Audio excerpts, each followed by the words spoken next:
Donald Trump and Hillary Clinton hammering each other hard on the campaign trail as we await the start of a Trump rally in New Hampshire today. It is, of course, a battleground state where Clinton is pulling away in the polls. So we'll see if Donald Trump can catch her. Hello and welcome to Happening Now, everybody. I'm Jenna Lee. And I'm Greg Jarrett in for John Scott. Donald Trump accusing Clinton of selling access to her State Department through Clinton's charitable foundation.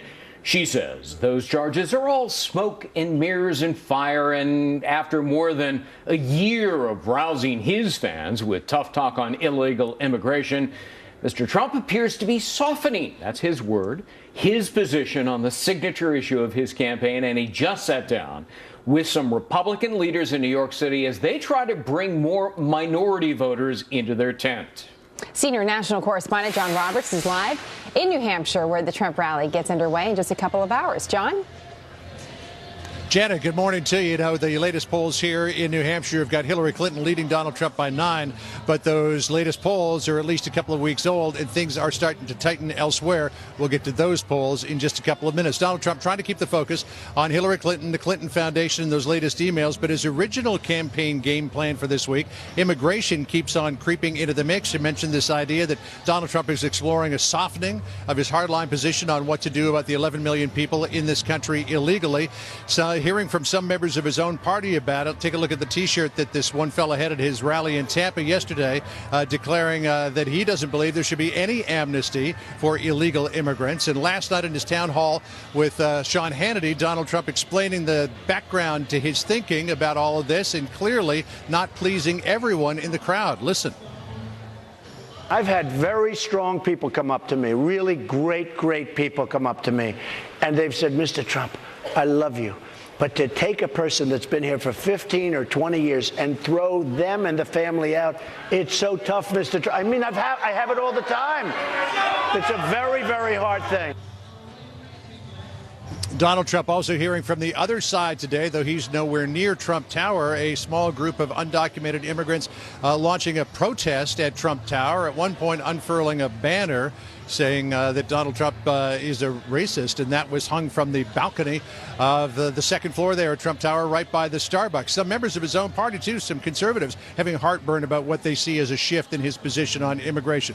Trump, though, managing to continue to hammer Hillary Clinton on the foundation and her emails. Listen to what he said in Jackson, Mississippi last night. She wants to sell out American security to the Clinton Foundation for a big fat pile of cash. It's hard to tell where the Clinton Foundation ends and where the State Department begins. So since Donald Trump has taken this pivot, by the way, it does seem that the polls are tightening. Take a look at the results of a couple of recent polls in North Carolina. CNN ORC poll has got Hillary Clinton just ahead by 1 now. A Monmouth poll taken from about the same time has got Hillary Clinton ahead by 2. But some very good news for Donald Trump in the state of Florida, where a new Florida Atlantic University poll shows him now ahead by 2. So his campaign, Jenna, very pleased so far with the early results of this pivot, which they continue to insist is not a pivot. Jenna? John, I'm just curious, have you kept tally of how many Trump rallies you've attended over the last several weeks? I feel like every single day we're at a different Trump rally with John Roberts. Yeah, well, we try to get to as many as we possibly can in as many different cities. The only down day he really has these days, Jenna, is on Sunday, and much of Sunday is taken up with policy meetings with his advisors. So he's pretty much got a rally every day, except tomorrow he will not have any. He's out fundraising in Utah. And fundraising in Nevada, and then California he'll be fundraising on Monday. So it's likely that we may not see anything during the week in terms of rallies for the next few days. Well, we're glad you're there because it tells a lot to find out what's going on the ground. And we're going to talk to Karl Rove about how effective these rallies really are when it comes to actual votes. So that'll be a question we'll ask him. John, great to see you as always. Thank you very much. Another busy Thanks, day Jenna. On the Trump campaign trail. In the meantime, the Clinton campaign is coming under fire after new emails revealed that donors to the Clinton Foundation got a certain amount of access to the former Secretary of State. Donald Trump pounced. Hillary Clinton hit back. She sold favors and access in exchange for cash. She sold it. She sold favors. She sold access. And wait till you see when it's revealed all of those people. Now it looks like it's 50% of the people that saw her had to make contributions to the Clinton Foundation. Trump has said is ridiculous. My work as Secretary of State was not influenced by any outside forces. I made policy decisions based on what I thought was right to keep Americans safe and to protect U.S. interests abroad. No wild political attack by Donald Trump is going to change that. And, in fact, the State Department has said itself that there is no evidence of any kind of impropriety at all. Remember, emails exposed these meetings. The Associated Press took a look at those, and that's how we got that story. In the meantime, the editor-in-chief of WikiLeaks says he has even more documents about Clinton that he plans to release. Julian Assange telling Megyn Kelly last night they could impact the election. We have received quite a lot of material, stimulated, of course, by the U.S. election process and by our major DNC revelation, which has now led to the resignation of 5 top officials in the DNC, including Debbie Wasserman Schultz. It's a complex business, what we do. We have to assess the veracity. We have a perfect 10-year record so far in never getting it wrong. We want to keep that reputation. Chris Wallace is anchor of Fox News Sunday. So few hints from Julian Assange, Chris. And as we look back over the last several months, there's been a few different stories about emails, a few different stories about the Clinton Foundation. What do you think is the impact of either the foundation story of this week or perhaps potential email leaks or document leaks from Julian Assange? Well, let's first of all deal with Julian Assange. You call him the editor-in-chief of WikiLeaks. This is a guy, he is speaking from the Ecuadorian embassy because he was to be extradited out of Britain on sexual assault charges and taken to Sweden. And he has sought asylum for 5 years in the Ecuadorian embassy. And the emails that he's trafficking in are stolen documents. They're ones that are hacked by the Russian government. They're ones that are stolen by Americans like Bradley Manning. So the idea that he would play a role in American politics is pretty distressing. This is a bad guy dealing and trafficking in stolen documents. Having said that, obviously, some of the documents turn out to be accurate, as we saw in the case of the Democratic National Committee. Depending on what he's able to reveal, it could be damaging to the Clinton campaign or not. I have to say, though, I find the whole idea that Julian Assange might play a role in American politics highly distasteful. So, and you rightly point out, there are those that say he's a criminal by fact. There are those that call him a crusader. And so he's totally controversial, but by the books, Chris, it's a good important reminder for us about who this person is.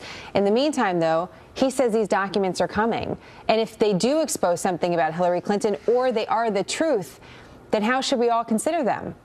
Well, you have to consider the facts, even no matter how distasteful the source of the facts are. But remember, we're talking here, as in the case of the DNC, of the Russian government hacking into Democratic files and playing a role in our politics. I mean, regardless of whether it's to the benefit of Trump or the benefit of Clinton, that's a pretty dangerous idea that foreign governments that wish us ill would play a role in American politics. But obviously, and we have to repeat if, we don't know, one, whether he has any files, or two, if he has files, what they're going to show, if they're accurate, and if they show something, obviously we have to deal with that on that basis. In terms of the, let me just say, in terms of the impact of what we have found out so far about Hillary Clinton, there obviously is a connection between the Clinton Foundation and the State Department. And when the Clinton campaign says, well, you know, the fact is they're cherry picking and there are just a few facts here, AP had to sue the government to get the files. I mean, if the Clinton campaign or the State Department or the Foundation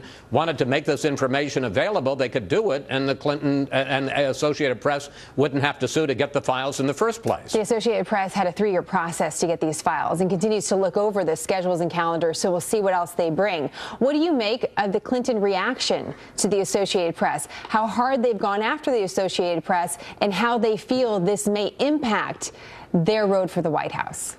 Well, obviously they're hurt by it, and the fact that Hillary Clinton, who is on this fundraising tour, has not been at rallies, has not been taking questions from reporters at press conferences, or even individual questions by individual interviews. The fact that she felt the need to call in to Anderson Cooper last night to speak to this is an indication that they feel that it is having some impact and damaging her.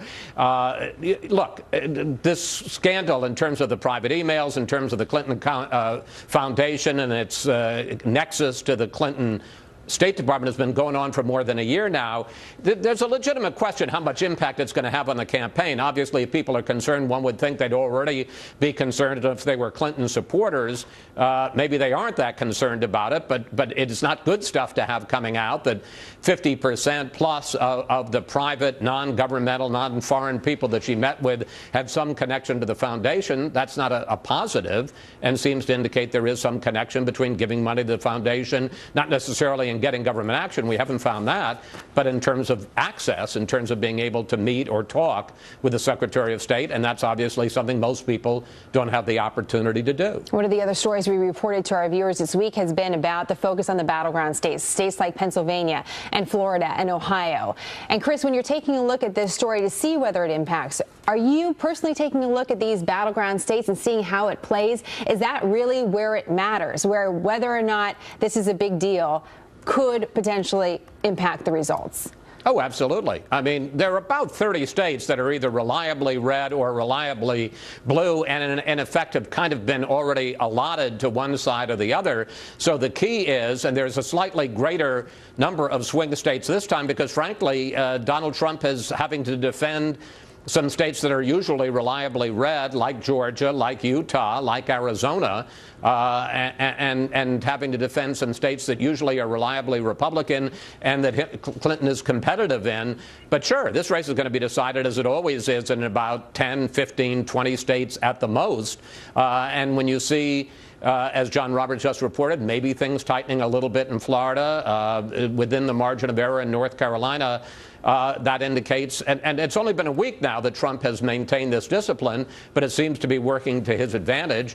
And one of the questions that I'm sure a lot of Republicans are asking is, why didn't he start this sooner? Because it obviously is better for him to be targeting her and not targeting the Gold Star families or top Republican officials like Paul Ryan and Mitch McConnell. It'll be interesting to see as some of the polls potentially move in the next week or so. That's what we'll be watching for the impact. Chris, thank you very much. I know you got a big show coming up. Chris is going to speak with Libertarian presidential nominee Gary Johnson. That will be on Fox News Sunday. Check your local listings for the time it will air in your area. We'll watch for that. Also, don't miss the Kelly File tonight, 9 p.m. for part 2 of Meghan's exclusive interview with WikiLeaks founder Julian Assange. Tonight, he's answering more questions about that mysterious murder of a DNC staffer. Here's a sneak peek. There was also speculation about whether your source was inside the DNC and whether it may have potentially been a man named Seth Rich who was killed. He was shot. Why are you so interested in Seth Rich's killer? We're very interested in anything that might be a threat to alleged WikiLeaks sources. I'm just asking you explicitly whether you believe somebody, connected with the DNC or somebody upset about the leak may have been behind it.